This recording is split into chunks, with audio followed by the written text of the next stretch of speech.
Послы Таджикистана в России подняты по тревоге. Правоохранительные органы в шоке. Население напугано. Подписывайтесь на обновление и точно будете в курсе всего самого важного.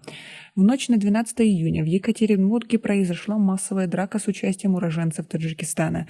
В результате конфликта от ножевых ранений погибли 2 человека 1984 и 2002 годов рождения. Как сообщает «Коммерсант», следственным отделом по Ленинскому району города возбуждено уголовное дело по пункту А части 2 статьи 105 Уголовного кодекса Российской Федерации «Убийство» по факту обнаружения тел 2 мужчин на улице Бардина. По данным следствия были убиты уроженцы Таджикистана Тимур Исмаилов и Хафиз Ниязада.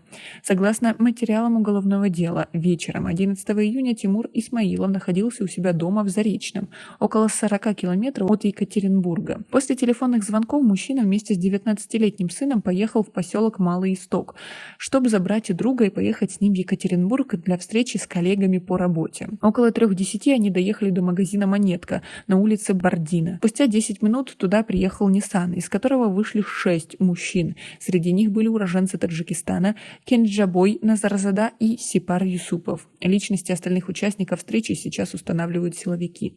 Тимур Исмаилов вместе с другом вышли поговорить с приехавшими мужчинами, а его сын остался в автомобиле. Конфликта между ними не было, и они спокойно общались около 50 минут. Затем к «Монетке» подъехал фиолетовый Hyundai Elantra, из которого вышли 4 мужчин. Силовики установили, что среди них был гражданин Таджикистана Гафор Гафарзада и Илёс Бабиев. Впоследствии завязалась массовая драка, в ходе которой Бабиев, по данным силовиков, достал нож и начал хаотично бить им Тимура Исмаилова и мужчин, находящихся рядом. В период с 3:30 до 3:45 сообщение об инциденте поступило в полицию. Силовики приехали на место происшествия и обнаружили, что Тимур Исмаилов и Хафиз Ниязада убиты. Еще 3 участников драки с ранениями госпитализировали в городскую больницу номер 36. Глава Следкома России Александр Бастрыкин поручил представить доклад о ходе расследования уголовного дела и установленных обстоятельствах лично ему. Также сообщается, что Илёс Бабиев объявлен в федеральный розыск, а Гафор Гафарзада после инцидента покинул Россию.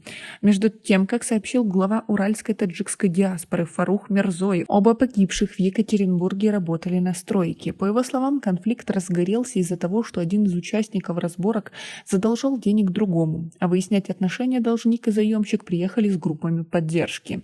Здесь нет межнационального конфликта, это чисто таджикские разборки. Пришли деньги выбивать. Сначала был словесный конфликт, потом началась поножовщина. 2 человека погибли, сказал Мирзоев.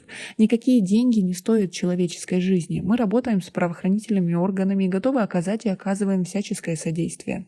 По его словам, оперативники очень быстро сработали, и виновников, которые собирались скрыться, задержали уже в Казахстане.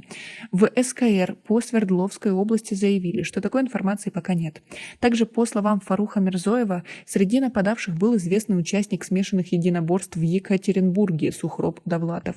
По информации источника, он сейчас задержан.